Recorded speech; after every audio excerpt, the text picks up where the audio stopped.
Do you ever self-sabotage? You find things are going really well in your life and then you do something and blow it all apart. That is a classic example of self-sabotaging. And today I'm going to tell you why we self-sabotage and what you can do to stop it showing up in your own life. I'm Simon Chapple, I'm the Quit Alcohol Coach. I'm the author of the Sober Survival Guide and the book How to Quit Alcohol in 50 Days. I run this awesome YouTube channel for anyone who wants to change their life and anyone who wants to cut out alcohol. So make sure you subscribe. There's new videos every Tuesday and every Thursday. You can also join my awesome members only program if you're looking to change your relationship with drinking. But let's start talking about self-sabotage and how it shows up. There are 6 main ways that self-sabotage shows up in our lives, and I absolutely relate to many of these. It was something that plagued me for a long time, and it was causing so many negative consequences in my own life, not only with my most important relationships, but in terms of my work, my career. I would often find things were going really well, and then I'd throw that grenade in, I'd blow things up. Before they went wrong, I destroyed it myself, even though I didn't know that it was actually going to go wrong. But I'd convinced myself that that was what was going to happen. And so much of this is hardwired into our subconscious. We often don't even realise that we're doing it until after the event or when people draw our attention to it. So the first way that people often self-sabotage is through blaming others when things go wrong. We can project our own insecurities, our own fears, our own resentments onto other people when we sense that things have gone wrong or that they're going wrong.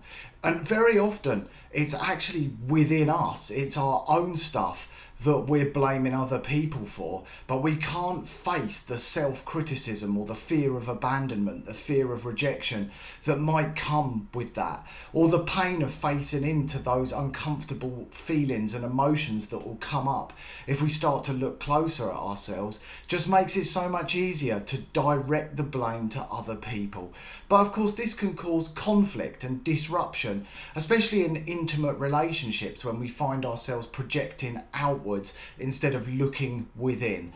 So start to notice if you're projecting outwardly and blaming other people when things go wrong. And often these things are completely outside of anyone's control, yet we still choose to blame. Bringing an awareness to this is the key to unlocking the door to letting go of self-sabotaging. The second type of self-sabotaging is when we procrastinate, and this is something that impacts many people. It often shows up when we feel overwhelmed by something. So maybe in a work environment, if we've got a project to complete and we just feel completely overwhelmed, we might self-sabotage. Or if we have difficulty with time management, that can be another reason. Rather than face into the fact that we just don't have enough time or we can't get ourselves organised, instead we press the self-destruct button. We let it all go wrong. It's a hardwired behaviour that seems like an easy way out, and we use that instead of speaking the truth or asking for help. The third way that self-sabotaging turns up in people's lives is through conflict. Now, I mentioned blaming other people, but equally, self-sabotage can show up as angry outbursts or passive-aggressive behaviour.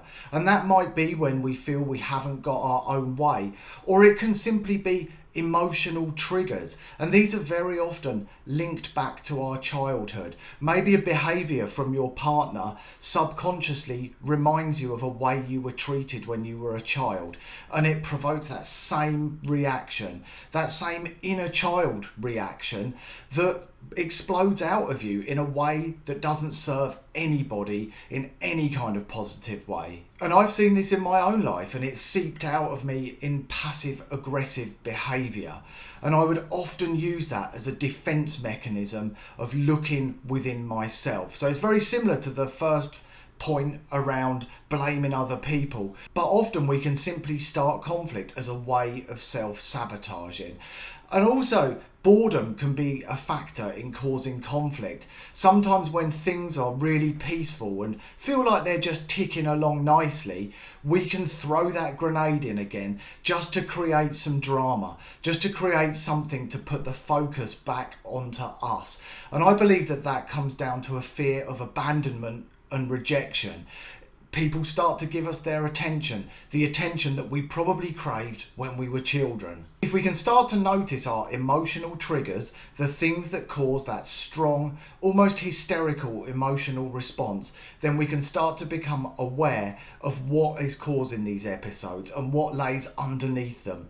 You need to look closely at them and you need to explore them with complete curiosity, but absolutely, if you start to look, you'll definitely find the answers. Many people who self-sabotage also have difficulty meeting their own needs or even knowing what their own needs are. And this can be anything from knowing when you need to speak up or knowing what you need in a particular moment to calm yourself down, to relax or to have fun.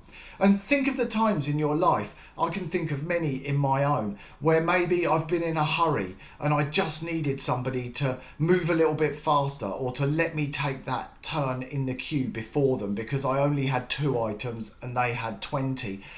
And I haven't spoken up, even though I needed it at the time. And I was desperate to get onto that appointment that I was going to be late for. But instead of speaking up, we don't say a word, and then we hold on to anger, resentment, and that's just a really simple example.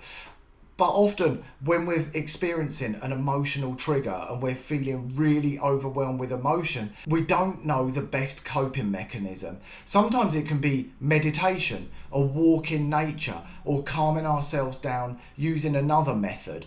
But instead, it can be easy to turn to addictive substances, alcohol in particular, to use that as a way of escaping from those uncomfortable feelings. Once again, awareness is the key. As soon as you start to become aware that these things are going on, you'll begin to explore them, you'll begin to look closer, and you'll start finding the answers. People who self-sabotage often put themselves down too.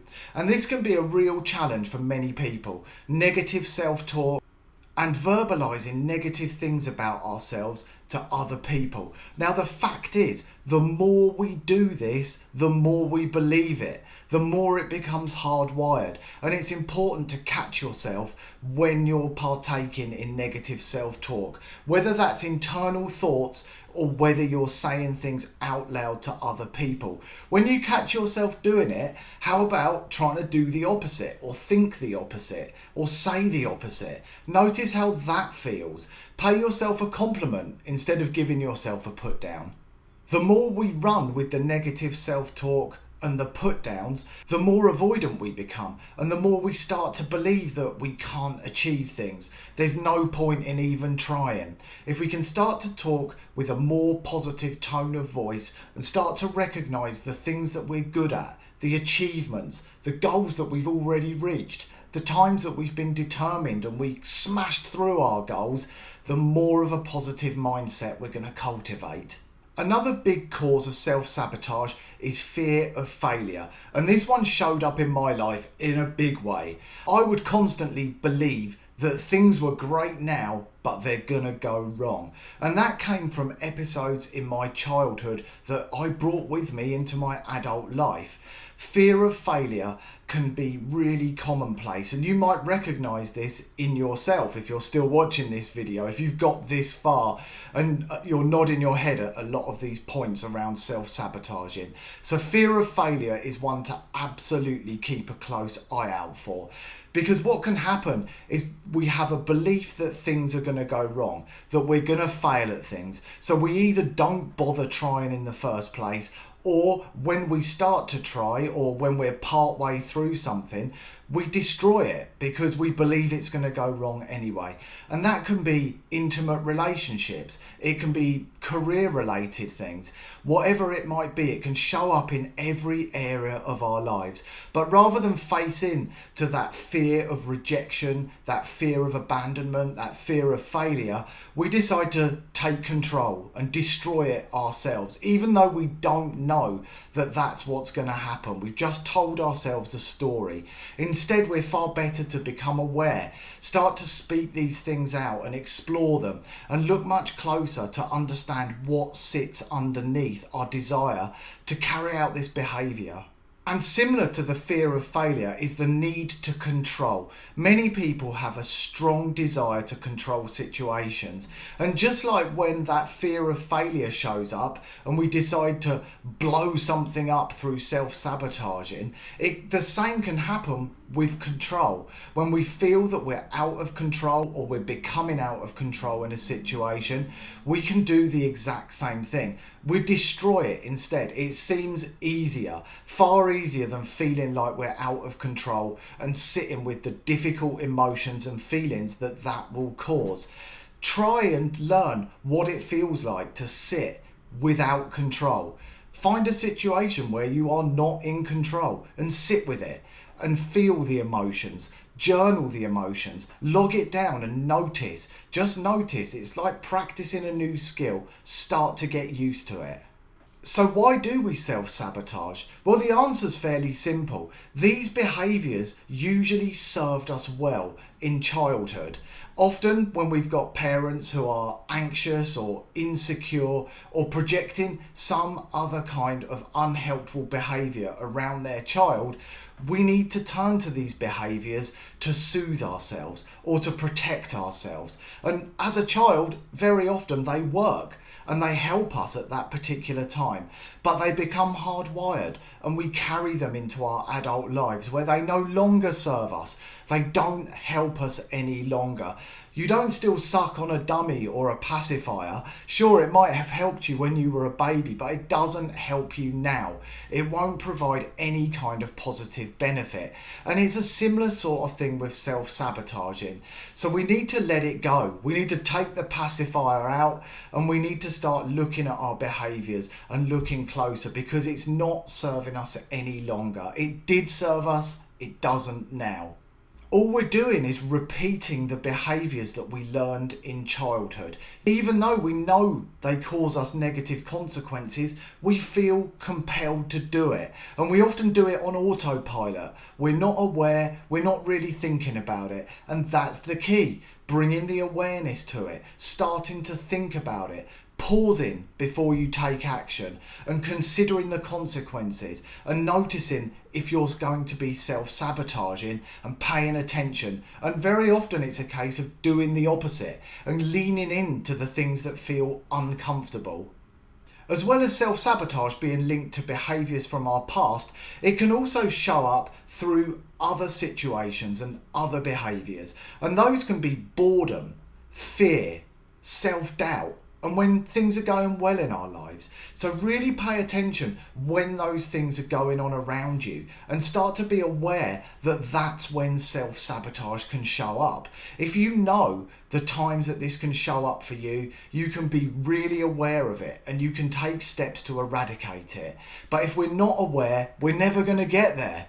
And this is all about getting comfortable with what feels uncomfortable at the moment. Take baby steps at first. Know that it's like practicing a new skill. If you feel really uncomfortable with failure and you found yourself self-sabotaging when you think things are going to go wrong, start to get comfortable with failing. Actually allow yourself to fail at certain things and maybe just start small. Maybe you'll just start with an online game or a game on your phone that you feel a sense of anger when you lose, and you'll allow yourself to sit with that feeling of losing and failing and notice that nothing bad actually happens, and then start to build on that. Journal it down, keep a journal, a failure journal if failure is your issue, and pay attention to it. This will allow you to soften it and to weaken it. The more light that you shine on this, the easier it's going to be for you to overcome it. The fact is, we use self-sabotage as a way out. Usually when we struggle to speak the truth, to say what we really want to say. So start to learn radical honesty. Drop the white lies. Let go of bending the truth or the desire to exaggerate. Start to show up as the authentic, honest version of yourself. If you can find out who you really are and what you really need, there's going to be no need for you to self-sabotage anything. But if we don't start to understand our values and learn what we need, and learn if we're pushing against any of those values and doing the opposite, which will cause us emotional discomfort, we're going to really struggle to let go of that strong desire to destroy a situation, to destroy a relationship or ruin a career, because we just don't understand it and we avoid facing into it. We need to look closely, and the first step is to bring about awareness and to start looking at what's going on in your own life.